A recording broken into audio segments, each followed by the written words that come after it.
His steps slowed, then stopped. He eased back just enough to make me look up, his eyes steady, holding mine in the dim light of the Jersey City apartment. "They're here," he said, calm as ever. "Now the real game starts." He stepped out to greet them, the air thick with what was coming, like a storm about to break. In the kitchen, Jack's hands gripped my waist, firm, deliberate, moving slow, like he owned every second. I perched on the counter, dress folded neatly, pulled tight against him, the cool edge biting my thighs. My breath hitched, fighting to stay quiet.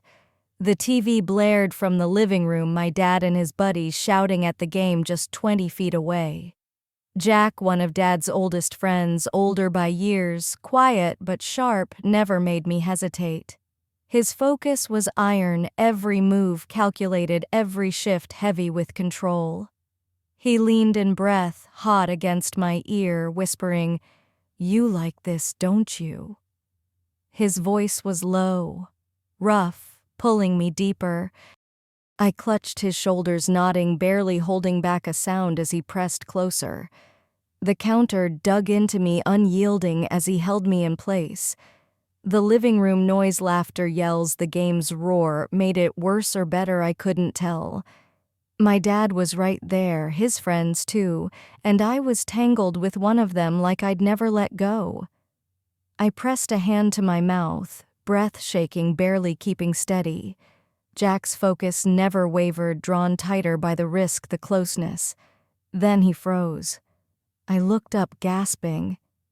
Mike stood in the doorway, Dad's loudest friend, the Joker, now dead silent, eyes locked on us. Jack pulled back, standing straight, muttering something low. I slid off the counter, heart-pounding, heat pulsing under my skin, and bolted upstairs.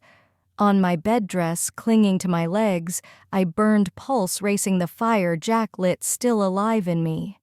The game's noise echoed from below, a distant hum. Later, footsteps faded, the front door opened, then shut, they were gone. But what Jack started, I felt it everywhere, like a current that wouldn't quit. By afternoon, my phone lit up. Mike's text, "Looked good last night. Want something better?" Heat flared, remembering his stare in the kitchen, that half smirk, his silence. He hadn't told Dad, said nothing, but now he was saying exactly what I wanted to hear. "Come over. I'll make it worth it." Bold, loud Mike, always pushing now, direct, like he knew I'd say yes. And he was right. I had a weakness for men like Dad's friends, older, steady, the kind who make you come to them. Jack lit the spark, but this was about to set it ablaze. I didn't bother with excuses. Told Dad I had errands through on something simple, deliberate. The drive to Mike's was short streets, blurring my chest, humming with the same restless pulse from last night. His door was cracked open when I pulled up. I stepped inside, shutting it behind me, the click loud in the quiet. Mike lounged on the couch, one arm slung over the back, watching me like he'd been waiting forever. No smile, no words, just stood across the room and wrapped an arm around my waist like we'd done this before. His lips found mine, fast, warm, no hesitation, just heat. I leaned into him, fingers gripping his shirt as he pulled me closer, my back hitting the door. Clothes came off quick, his fingers found every clasp, sure practiced. My dress slid to the floor, silent, his shirt gone as I reached for it. Nothing felt rushed, just inevitable. I moved to him, but he stopped me, hand gentle on my shoulder. "Slow," he said, voice low, steady. He guided me down to the rug, his hand confident but soft. I didn't need instructions, I knew what he wanted and I wanted it too. I leaned forward, instinct taking over his breath, catching fingers threading into my hair, steady, not controlling. I set the pace slow, careful, watching his reactions, listening to his breath shift. His jaw tightened, eyes fixed on me, body leaning closer.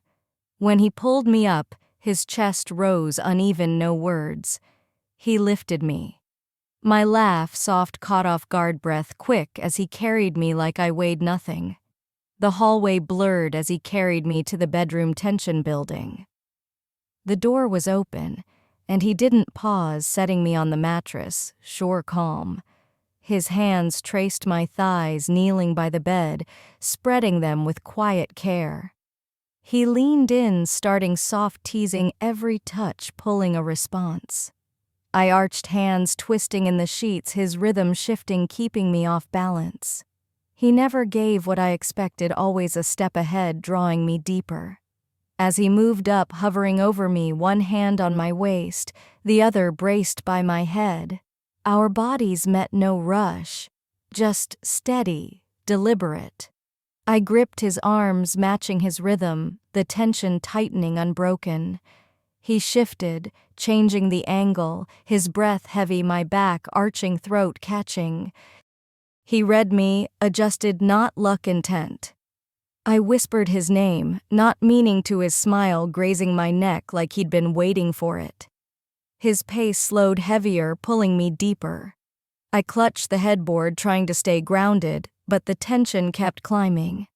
A soft knock broke through. Mike froze, kissed my collarbone, then stood silent. My heart pounded. They were here. They stepped in, standing near the bed, calm, no awkwardness, just presence. I sat up, breath uneven, meeting their eyes. No one spoke. I slid to the edge of the mattress, knelt. Mike stepped forward and I reached for him, fingers tracing his thigh, leaning in. His breath broke, sharp, soft, a hand brushing my cheek. Jack came closer, and I welcomed him, one hand steady on Mike, the other finding Jack. I shifted between them, focused, matching their rhythms, their breaths. Dan joined last, and I looked up, kissed just above his hip, his hand light but firm on my shoulder. I kept it going, moving between them, holding the pace as their restraint slipped. They lifted me, my body trembling, weightless. Mike and Jack moved in, one under my arms, the other under my knees, lowering me to the bed like I was nothing but heat. Dan stepped between my thighs, his voice low, saying, "My turn." I waited, breath caught as he leaned in, one hand on my hip, the other behind my knee. I gripped the sheets, his movement steady, pulling me into his rhythm. Mike's lips found my collarbone, breath warm, teasing. Jack knelt beside me, brushing hair from my face, drawing close again. I opened to him, no hesitation. Dan held steady, Mike's lips lower, Jack guiding my hand without words. I was surrounded. Hands, mouths, breath, motion. I couldn't keep up, didn't want to.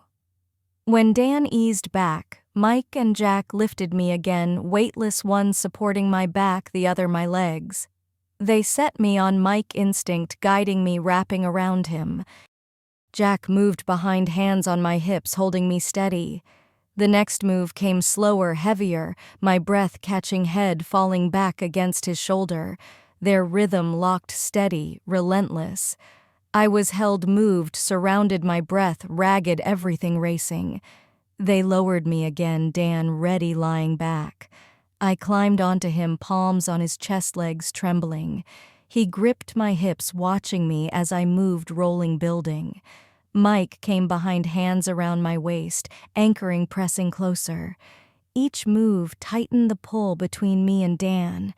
Jack stepped forward and I welcomed him again, drawing him into our rhythm. Thoughts dissolved, time stretched. I let go, every breath, every sound, every inch of me theirs. Dan broke first, breath catching, hands tightening, body still. Mike followed, a low sound against my shoulder, slowing. Jack pulled back, his final breath, jagged eyes locked on mine. Silence fell. I collapsed onto Dan, weak lungs, gasping limbs, useless skin burning alive. No one spoke. They stood around me, steady, watchful. I stayed there, eyes half closed, time slipping. Then a touch familiar at my waist, a shift behind me, a presence I knew. He leaned in, slow, patient, sure, my eyes opening. It wasn't over. I gave them everything and they didn't waste it. Tell me, would you have wanted to be there? What would you have done? Drop it in the comments. I'll read. Like, subscribe, and hit the bell for more. Thanks for watching.